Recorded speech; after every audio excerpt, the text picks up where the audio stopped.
There's a huge divide in opinions when it comes to using a footprint with your tent. In this video we're going to be looking at some of the pros and cons of using a footprint. Are they really necessary? As well as what I think is the biggest single benefit of using a footprint with your tent. There's actually quite a large divide in opinions when it comes to using a footprint with your tent. There's loads of discussions on places like Reddit and Facebook. A lot of people say a footprint is a must, while others say it's a complete waste of money. So today, I thought we'd have a chat about some of the pros and cons of using a footprint, and one particular scenario where I think that these come into their own. So for anybody that doesn't know what a footprint is, it's basically a plastic sheet that goes underneath your tent. Sometimes when you buy a tent, footprints come supplied with it, but for a lot of manufacturers you have to buy them separately, and they're ridiculously expensive. Just having a quick look, and the Hilleberg Nalo 4GT, the footprint is 200 quid. The Hilleberg Acto, which is about the size of this one down here, 85 quid. And this Terra Nova one is around 50 quid, which for a plastic sheet just to protect your tent is bonkers. So a lot of people, they just tend to make their own. So I've used a number of different things for footprints before. This is a sheet of Polycro, which is like a lining for a double glazing window. I made it myself. Bit of duct tape and some bungee cord. This one actually fits a Zephyros tent, I think. But this is cheap as chips, packs down to nothing, and it weighs a lot less than the original footprint. So another thing you can use, or I've used before, is Tyvek. Now this is similar sort of thing. This is like a builder's material. It's a bit more subtle. It's more like a waterproofy cotton, although it isn't 100% waterproof. But it's a lot tougher than the Polycro. You can usually buy these ones for around a tenner on eBay. You can use just an old bit of tarp or something like that if you want to. So I've got the biggest con out of the way early on, which is the price of these things. But there's a number of different reasons why a footprint's actually a good idea. So the ground is quite wet today, and I can use my footprint just to check that the area is level that I'm going to pitch my tent on. Means I can lay down, just see if it's flat without having to pitch my tent up. And I haven't got a freestanding tent with me today, so I couldn't just move it around if I hadn't pitched it in a good location. So this spot looks perfect. So not only can I lay down and not get wet, I've got somewhere dry just to lay out some of my gear if I need to. Now tents, like this anyway, can be quite expensive. And the footprint offers a layer of protection. So the ground today is quite soft, but sometimes you've got to pitch up on hard areas. So a lot of these lightweight tents got really thin built-in ground sheets. It's quite easy to actually tear these from maybe a twig if you're pitching up in a forested area, or even abrasion from rocks when you're moving around on your sleeping pad. Footprints tend to be a little bit thicker material, more abrasion resistant, and it just offers a layer of protection between the ground, which can be rough, and the bottom of your expensive tent. So this particular tent, you can either pitch it all in one, which is fly sheet and inner at the same time, or you can just pitch the fly sheet if you want, which is what I'm going to do first, and show you a huge benefit of having the footprint. It's probably the number one benefit for me for having one. My bungee has lost its mojo a little bit. I'm gonna have to replace that. There we go.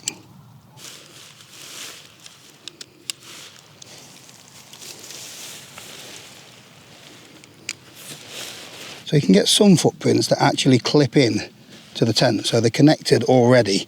I actually prefer it when they are separate. That way I can use the footprint for other things, just for a bit of a ground sheet if I just want to sit down for a bit. Although it does make pitching a little bit easier, you know, when it's windy, if things are already connected. Oops, yeah, that's the wind, look. But you just peg both out together.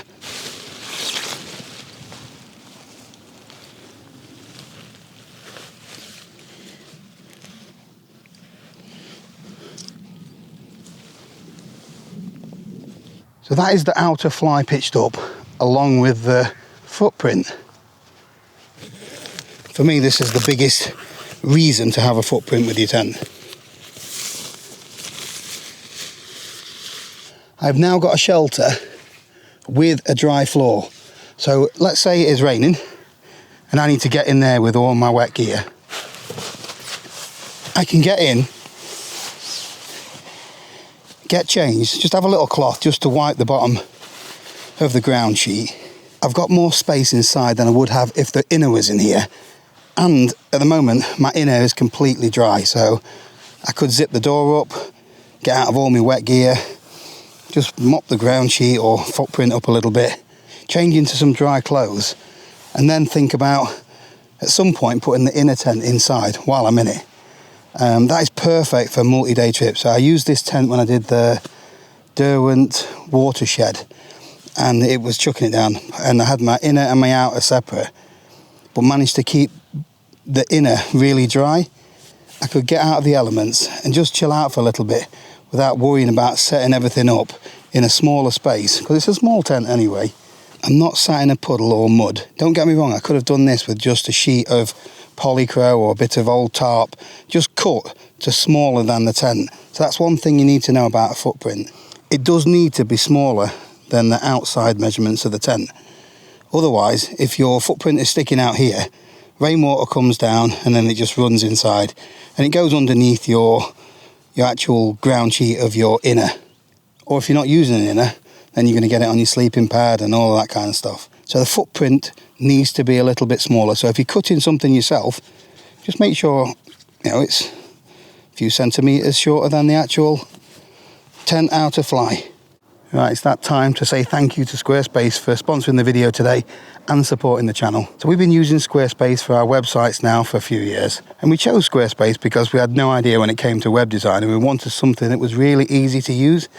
They've got a load of ready-made templates that you can customize yourself just by adding your own photos and your own text, and within a couple of hours we had websites up and running. The platform's got loads of different features. Jo uses hers for the e-commerce so she can sell her artwork and her paintings, whereas I mainly use my website for promoting the YouTube channel and my online raffles. There's lots of other features that we use, such as email marketing, checking the analytics, as well as uploading promotional videos. So if you want to have a go at building a website by yourself, then click the link in the description below or head over to squarespace.com/Paul Messner. You'll get a totally free trial and then 10% off your first purchase. So when I'm doing multi-day trips, I usually take a spare stuff sack for my inner tent and I keep that separate from the outer. Well, if it's raining I do anyway. And then I can do this from being inside the tent, but it's a bit warm today and I think I would melt.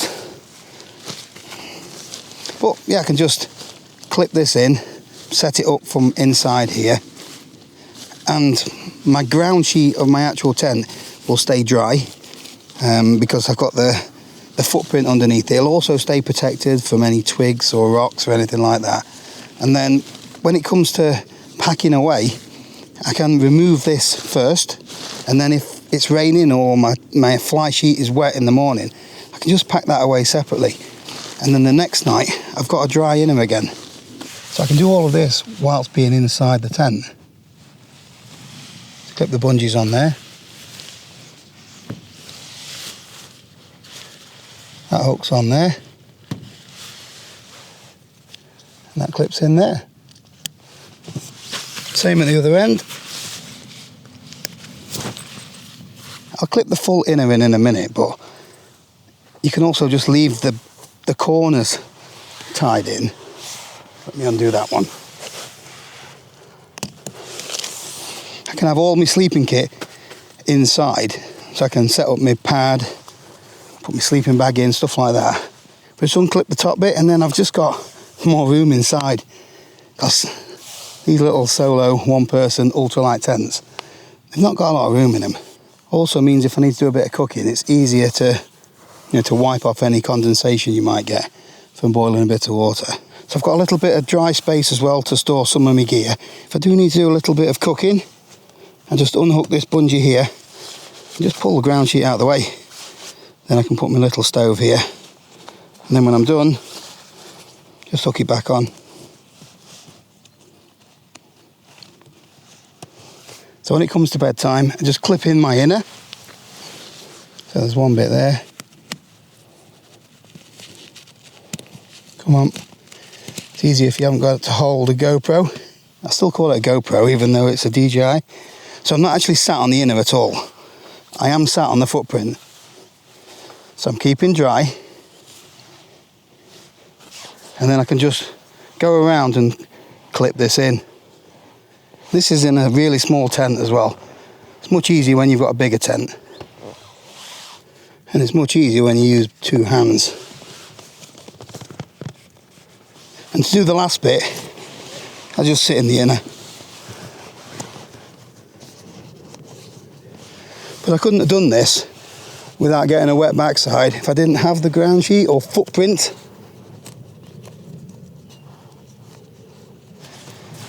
I'm all set up, ready for bed. So the footprint is looking after this, keeping that dry as well and dirt free, so when I pack it away it's ready straight away for the next night. I've done this numerous times before, being able to remove the inner whilst being protected from the elements, from the wet ground below and from the rain. So when it's wet, having a footprint also reduces the amount of condensation you get in your tent. So a lot of condensation comes from moisture just rising up from the ground. Now if you've got a good barrier between you and the ground, you can't get as much moisture rising up there. You're still going to get some, because usually if you've got wet conditions you get some condensation, but this will help reduce it as well. Imagine it's morning and it is chucking it down outside. I want to pack away everything whilst I'm in the tent, but I also want to keep my inner tent dry. There we go. So I'm just going to unclip the inner. I've already packed my sleeping stuff away, as you can imagine.